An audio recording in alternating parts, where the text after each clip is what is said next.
You are now watching Believe. Do you believe?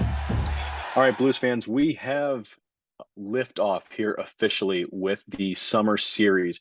As again, here, as we mentioned, we are going to be diving in here each and every single week on a Central Division opponent. And so this week, we're going to start off and kick off the series here with the Arizona Coyotes. So we are joined by the Hockey Writers writer here itself, Haynes Evans. Now, you are out of South Carolina Yes. covering the Arizona Coyotes. Please, please, please tell me and Blues fans how in the world that came to be. Okay. So I got into hockey when I was 5. I'm 23 now, so it's been a part of my life the last 18 years. So when I was 5, I was playing basketball. My older brother, who is 25 now, had gotten into hockey when he was 2 because of the minor league hockey team we had down here. So Yeah. at 5 years old, they were watching TV in the living room, game in the living room, saw there was hockey on. It was the New Jersey Devils against the Phoenix Coyotes, and fell in love immediately. Fell in love with Martin Cool. Brodeur.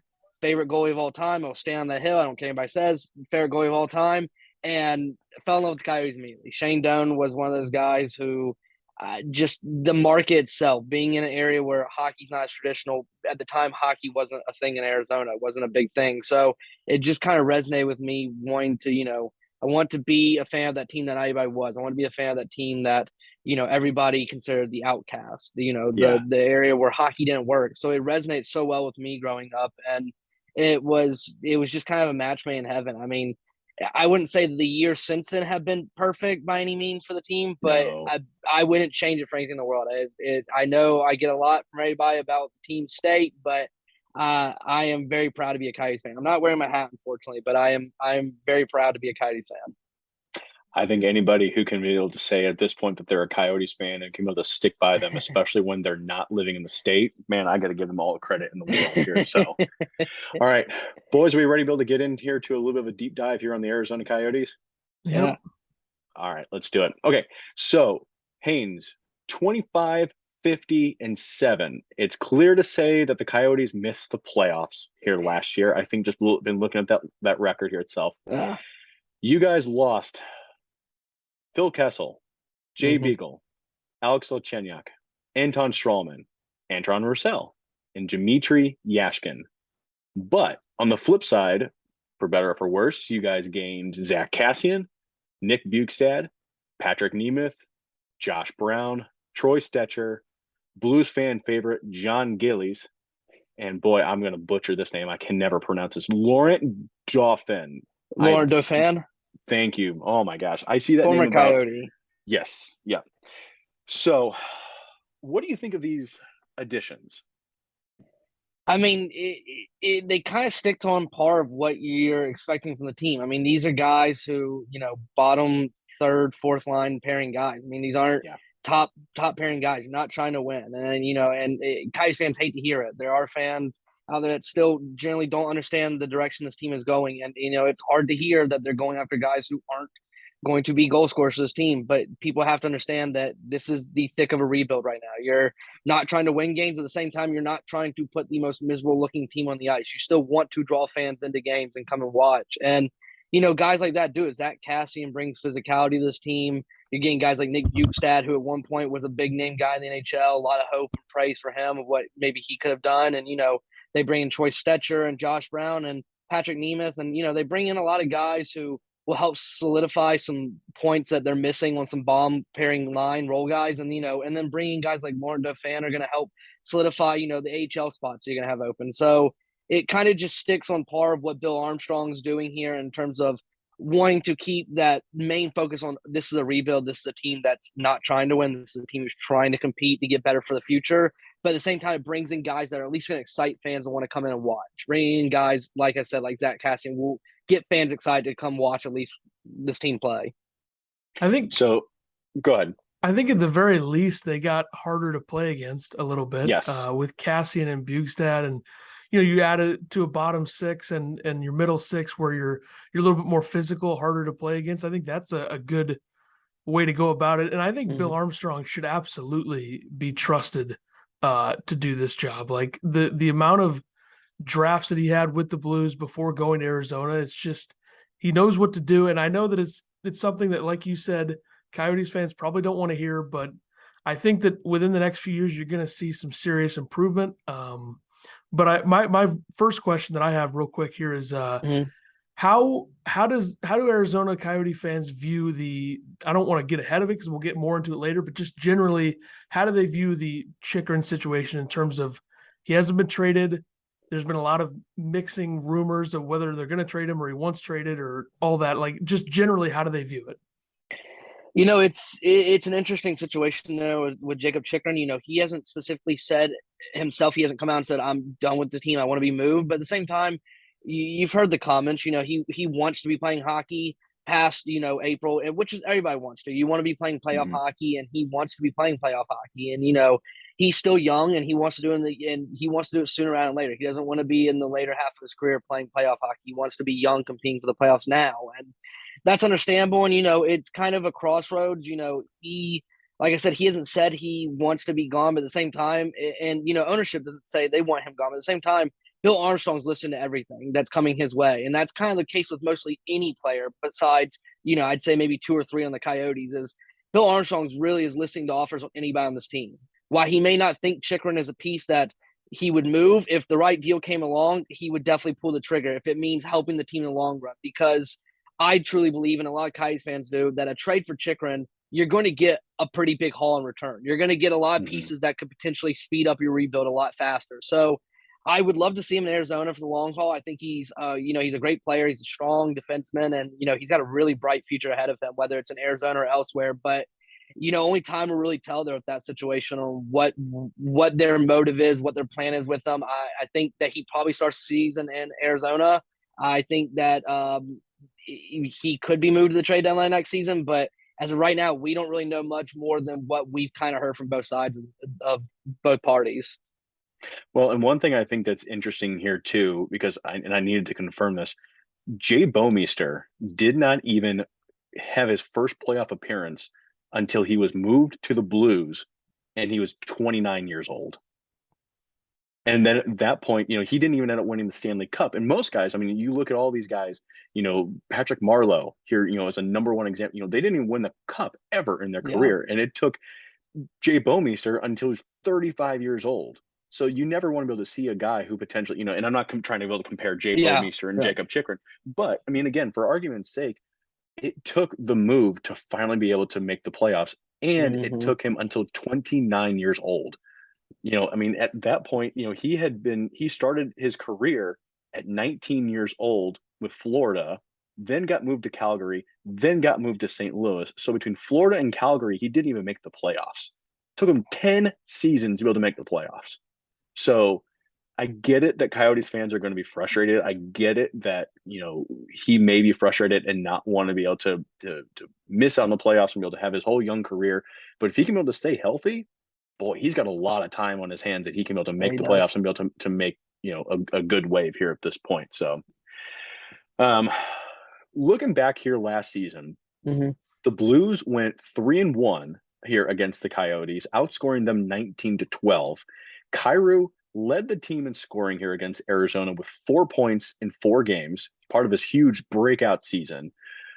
4 different players led the team in goals with 2 apiece between Kyrou, Kostin, Falk, and Tarasenko. So to kind of, make a roundabout here discussion with the additions here of Kassian, Bukestad, all of these different guys, I'm really curious to see on how much more difficult it's going to be because, yes, the Coyotes might be a beatable team, especially, just comparing the 2 different teams here on the surface. But boy, it doesn't look like that these guys are going to go down without a fight, and potentially quite literally without going down without a fight in the case of Zach Kassian. So, I mean, Kassian, I think, may be a guy who could get into a fight a week at this point. I mean, over under, fight here like once a week. I don't think it's necessarily going to happen. But if you were to say, hey, Zach Kassian, it's Saturday and you haven't gotten into a fight here just yet, so TikTok, buddy. So, okay. We want to be able to circle back. We kind of touch here a little bit here, like on your forwards here itself. The team is filled with just veteran players, allowing your top prospects here the time to be able to grow, mature into capable NHLers. here at this point, which I think especially as Blues fans have to be able to remember back to like the early 2000s when you had guys coming in and you're like, who the heck are these? Will be signing them? The Coyotes have a lot of really, really young, talented players who are on the rise here at this point that I think the NHL needs to be concerned here with. So looking out here just at your forwards, I mean, is there anybody, I mean, other than like, of course, St. Louis native, Clayton Keller here at this point, is there anybody that's potentially flying under the radar here for you guys, or anybody who you're expecting, like really big things here from? Yeah, there's a couple guys that people maybe don't take a long enough look at. A guy who really stood out near the end of last season and really kind of had a good breakout there after a call up from Tucson last year was Michael Carconi. Hmm. He was a guy who came up, played a really big role there in the last part of that season after you lost guys like Clayton Keller and Lawson Krause and Christian Fisher, and you had guys left and right going down with injuries. And to be able to bring him in was and up and to see what he was just able to do was big for this team. And he's going to have a role in this team next year. He provides a spark. He can score when needed to, but Yeah. there's some other guys that people didn't think about that this year that for example, Connor Timmons, who's acquired from Colorado a season ago for Darcy Kemper, played 6 games and went down with an injury, and he unfortunately has been not able to really escape that injury bug early in his career. But he's only 24, 25. He's a really young defenseman. He's going to, if he can stay healthy, is a really solid top 4 defenseman. So he's Yep. a guy I'm really thinking the Coyotes want to be keeping an eye on this year. I think if he can stay healthy and keep himself up there, he's got a bright spot this team. And I think even like a guy like Liam Kirk, who the Coyotes drafted a couple seasons ago from Britain, and he had an injury this last year in the AHL and he missed some time. And, a lot of talk's been about him recently about maybe him making come up to the NHL. He's really working on his game. So I think there's a couple guys in there on the roster when you really take a dive in there that you look at and you think, these guys kind of flew under the radar a little bit. They could be some bigger name guys on the team this year. And there's some guys like in the sense of, like Connor Timmons, who didn't play much at all last season. He could have a really big breakout year. A guy like Hmm. Karel Vejmelka, the Coyotes goalie, we came out of nowhere from the Czech Republic, and he played phenomenally for a guy who was on most nights facing 40, 50 shots a game while his team was Hmm. putting up, about 20. So there's a lot of guys to be excited about for the Coyotes. There's a lot of guys that you wouldn't think to look at, but when you really kind of take a in-depth dive, the Coyotes really do, like you said, have a lot of pieces that fly under the radar that could on a Yep. team this season with more ice time really have more of a breakout role. Yep. Yeah, absolutely. So Um, let me. So I gotta ask a question here about Yeah. just the. Let's look at the top 6. So in terms of Nick Schmaltz, Clayton Keller, Barrett Hayton, Jack McBain, how do you assess like the expectation or the goals for players like that this season? For that's always a tough area to think about. It's hard to, if you're coach Andre Torini or if you're Joe manager Bill Armstrong, to go forward to those guys and say to them, hey, big year coming up. We're gonna need you guys not to win many games, but don't let that deplete you from going out there and playing your hardest. So it's hard in those situations to try to talk to guys like that about for them, the overall theme for them is, hey, you're like Clayton Keller, Nick Schmaltz, and Lawson Cross. You're a leader in that locker room. You're a seasoned vet. You played 5 or 6 years now. You're a guy in the locker room that people are going to be looking at towards. You're a guy who's taking the next step on the team. You need to be the voice of reason for these other guys. All these veterans that are leaving, you guys are taking their shoes. So for a lot of these guys on these top 6, it's more about kind of taking that chance to not only grow their game more and just, obviously take the next step in becoming superstars in the NHL and, being top players on those teams and all that, if for some reason any of them are to be moved, but it's also to really kind of take a leadership role. This is really what the guys are looking for, is who in the locker room that's here for the future, who's going to be the guy that steps forward and takes that leadership role, who's the guy that's the voice of reason in the locker room. So for those top 6 guys, it's really just playing, the same, playing hard game, come out every night, don't give up, play as hard as you can, put as many points in on the score sheet as you can, but at the same time, know that you're really, at the end of the day, you're a leader for these younger guys that are coming up that are going to be the future of this franchise. and I think that's one thing that really cannot be undersold or understated here about some of these guys that they've brought in As you mentioned, with some of these younger guys that are becoming a veteran status and are looked here as leaders, I think, stuff that you're not going to see here on the ice, but I think that's hopefully something that the coaching staff and some of these older veterans are going to be helping to mature and nurture the relationships and be able to help coach these guys in the locker room and say, look, you need to be able to do this, be able to help rally here your guys. They want to give them their space to be a natural leader and be able to do it their way. But I really hope here for Arizona State that these physical grizzled veterans here that have been brought in actually do help out to help bring along these guys, whether it's just for like a season or two, that these guys can really be able to speak into some of these younger veterans and say, this is how you help lead a team. This is how, you can be able to get the most here out of these guys. Not just say, look, I'm going to grab you by the jersey here in practice and say, what the hell was that here last game? Or, you need to be able to get your ass here in shape. At this point, again, they're going to lose games, but you need these guys to be able to stay with it, be able to just stay motivated here throughout the entire season. And that's one thing, that I really, really hope for Arizona's sake, that these actual veterans, these aging guys can be able to help lead them along here to do that. So let's touch here just a little bit here, like on the defense. Shane Gostisbehere. Holy cow. I did not see this season coming around here for him. He found completely a new life in the desert. I don't know if it was just a change of scenery. I don't know if it was the lack of, I'm off the Eastern Coast and I have less attention here on me. Expectations are, maybe it's a combination here of anything. Second most points of his career and highest in 4 seasons. Granted, Jacob Chychrun was injured for a decent portion of the season. So it gave him the opportunity to really be able to take a leadership role and be able to help really take point here of this. Is there optimism in Arizona of a repeat performance here from Gostisbehere, or is it he's gonna have to earn it with Chychrun, or what are you guys hearing here at this point? Go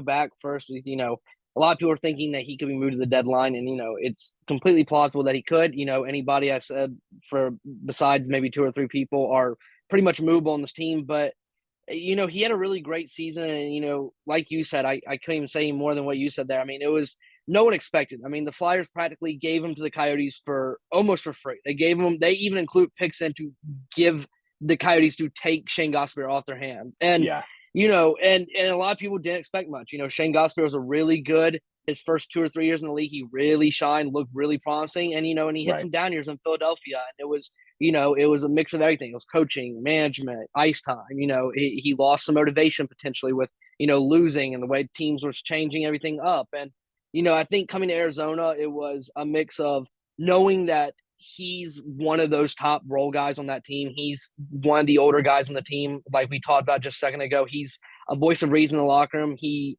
got the majority of the line minutes for defensemen this year with, Chychrun being out. He really stepped up as that key number 1 defenseman for the Coyotes this year. And 22 minutes. Yes.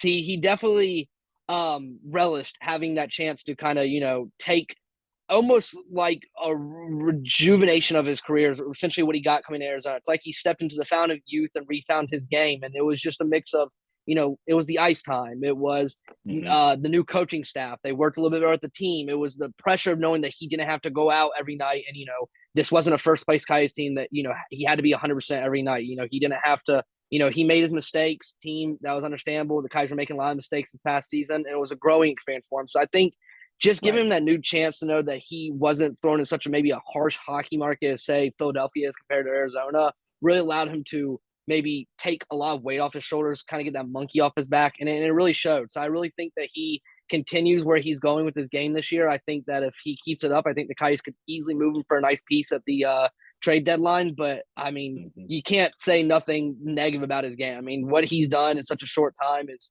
such a tremendous look for the Coyotes, and just looks like such an absolute win at the end of the day in that trade.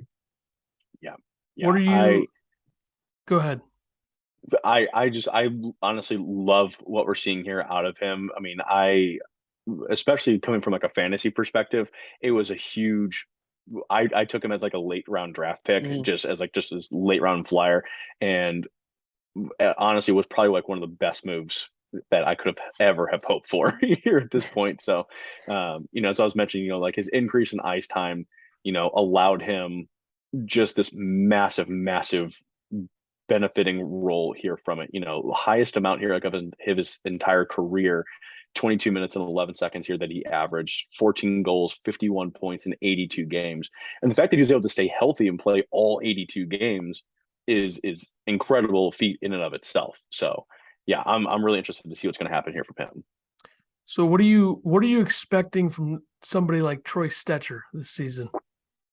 So, Troy Stetcher, he comes to Arizona in an interesting situation. I mean, you look at the Coyotes defensive roster right now, there's 11 guys rostered for this upcoming season for the Coyotes. A lot of guys are going to be starting the season down the AHL. Cam Dineen, Vladislav Kolyachonek's probably going back down the AHL. Connor Timmons could even start down the AHL to get some conditioning going. So the Coyotes are going to have a lot of defensemen on the roster this year. There's going to be a lot of guys bumping in and out of the roster, and it's really going to be just on a nightly basis on who is playing the best is going to be guys who are going to stay in the roster well. Honestly, guys like Gosspear and Chikrin, lock-ins on the roster. You're not going to really see those guys get bumped out. Guys like JJ Moser and, Dyson Mayo, probably other lock-ins on the roster. But, those last two roster spots are going to be really big up in the air roster spots. Troy Stetcher comes into training camp, arguably one of the best chances of making it as one of those top 6 defensemen for this team. He brings a lot to the team. He's physical. He's smart hockey IQ, great two-way game. And, he's a really great guy that you want to bolster onto that bottom line of your defense. So I think he comes in with, kind of a chip on his shoulder, knowing that I wouldn't say he's coming in knowing that he's got the spot locked up, but he is most likely guaranteed probably that bottom line pairing role for defenseman there. But, like I said, the Kai's are going to have a lot of defensemen this year, and it's really going to be a lot of guys bouncing in and up, just in and out, just depending on how well everybody's playing, what the team's looking like. Yeah. And then who, as of right now, do you think is going to end up landing that backup goaltending position here behind Vejmelka? That's a tough one. Fans want to see Ivan Prosvetov make the jump to the NHL. Okay.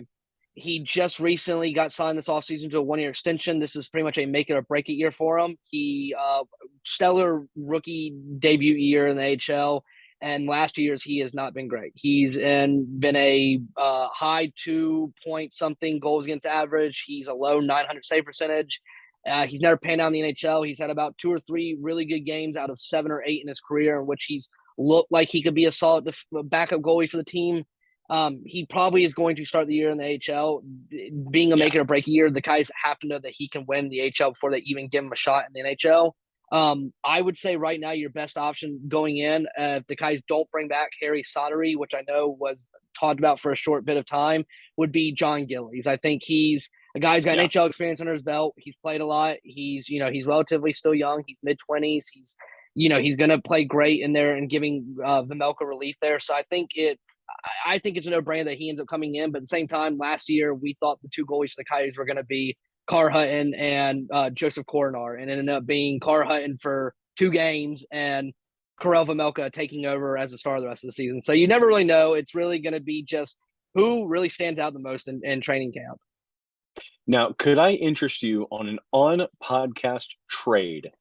you wanted to give your guys a little bit of some rest, and the Blues have a very interesting goaltending situation. So could I be able to just say, oh, I don't know, I'm going to take John Gillies here off your hands and just give you some veteran experience here with Thomas Greiss, just straight up?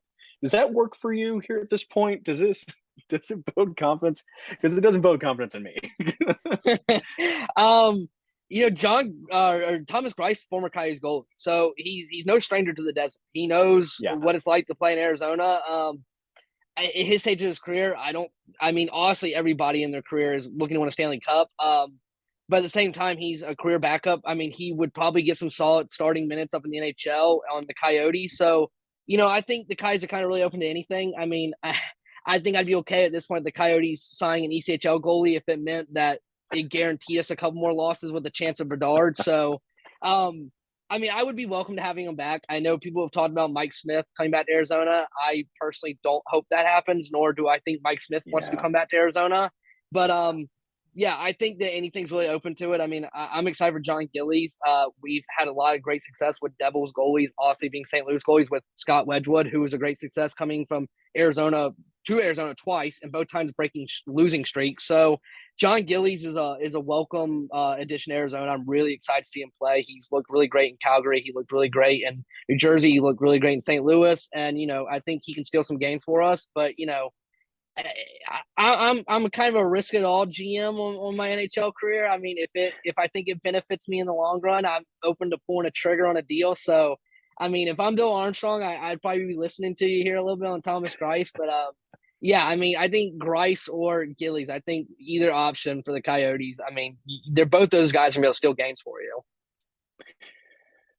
Yeah, I'm not overly confident in Greiss here as of right now. I mean, we've got two different goals here in mind, I think, with these two different markets, and Greiss right now does not really give me a whole heck of a lot of confidence, especially if Binnington is either A, injured, or B, just kind of loses, quote unquote, loses his swagger here a little bit. So I don't know. We'll have to be able to see here. I don't think Greiss is a goaltender that inspires confidence if you're trying to win at this point.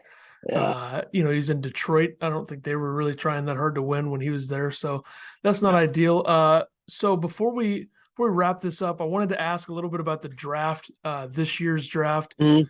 You get Logan Cooley, you get Connor Geeky, and you get Maverick Lamarou in the first round. So how do you view those three? I know you wrote an article. Yeah, I know you wrote an article about those three.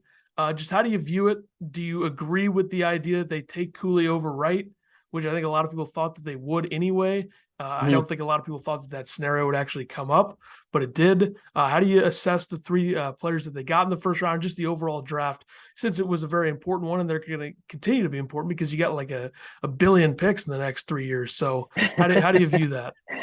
Yeah, for stars, I want to speak for all Coyotes fans and myself that there's no ill will towards Shane Wright on him not being taken at third. He's a great player who's going to have a outstanding NHL career in Seattle, and he's going to do such great work with Matty Beniers in Seattle, and I wish him the best of his career. But at the same time, a lot of people saying the Coyotes were foolish for passing over him.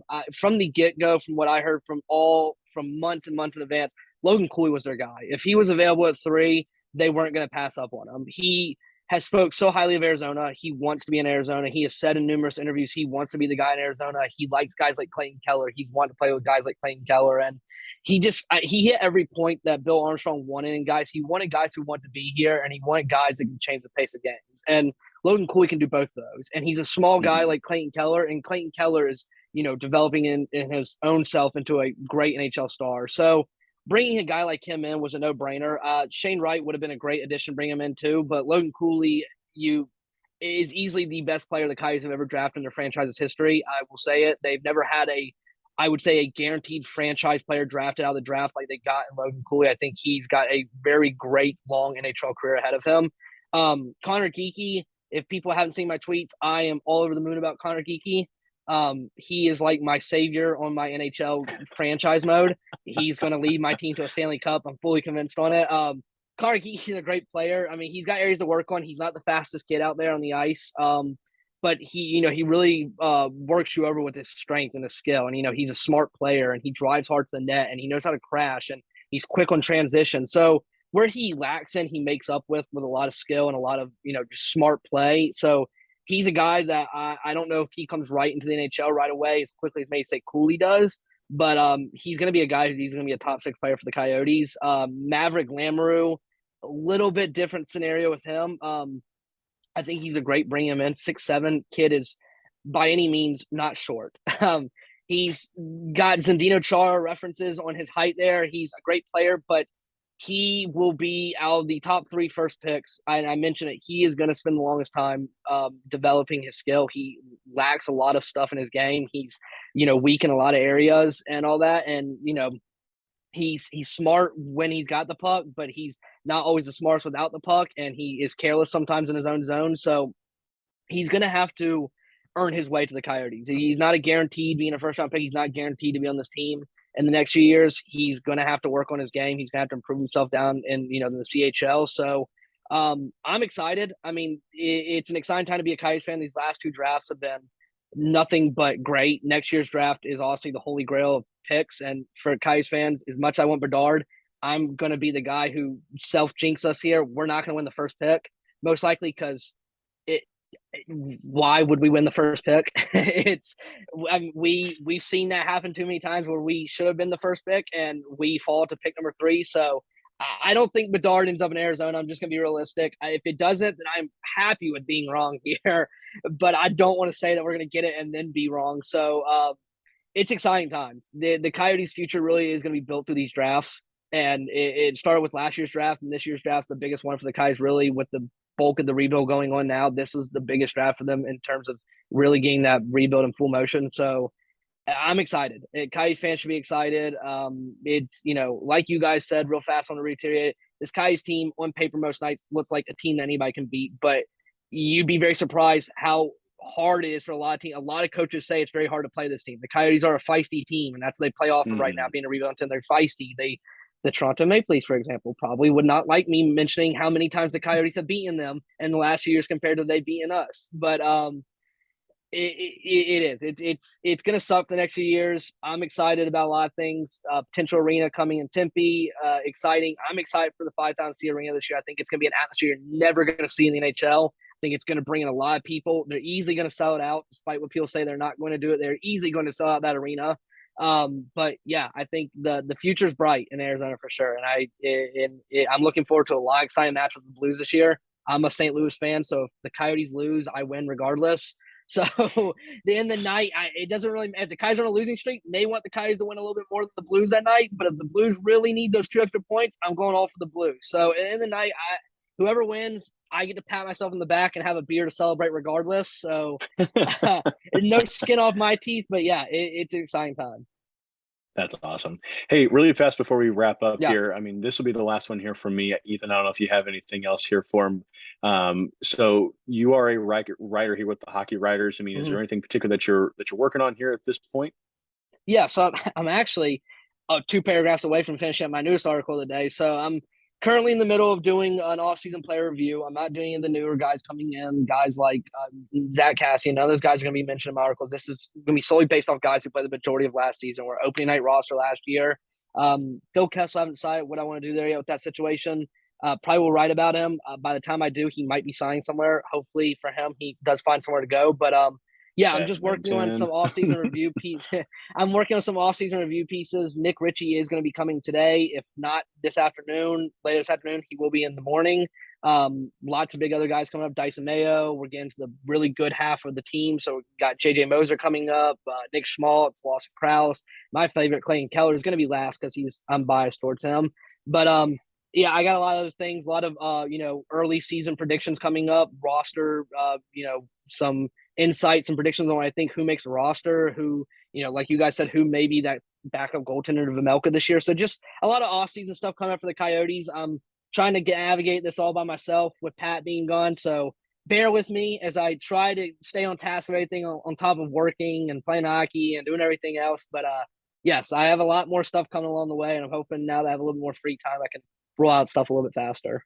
That's awesome. You've been doing a fantastic job here. So, I mean, I greatly appreciate all your coverage here. So, Ethan, I don't know if you got anything else here for him, man. Nope. Thank you for joining us. You can follow him at Haynes P. Evans on the social medias and check out his work, thehockeywriters.com. And thank you for joining us. We hope to talk to you again soon.